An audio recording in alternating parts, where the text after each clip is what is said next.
ભારત સરકાર દ્વારા પ્રધાનમંત્રી કિસાન સન્માન નિધિ એટલે કે પીએમ કિસાન યોજનામાં મહત્વપૂર્ણ ફેરફાર કરવામાં આવ્યા છે।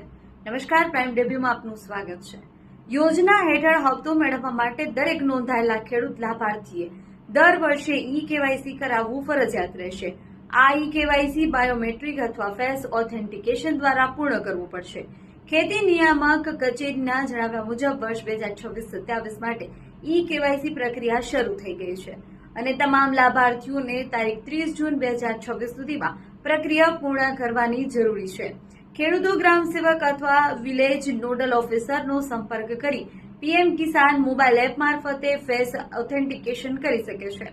ઉપરાંત નજીકના સીએસસી અથવા તો ઈ ગ્રામ કેન્દ્ર પર જઈ બાયોમેટ્રિક ઓથેન્ટિકેશન પણ કરાવી શકાય છે।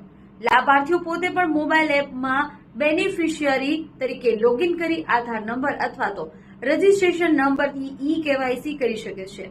બહાર ગામ રહેતા ખેડૂતોને પણ સમય મર્યાદામાં ઈ-કેવાયસી પૂર્ણ કરવા વિનંતી કરવામાં આવી છે।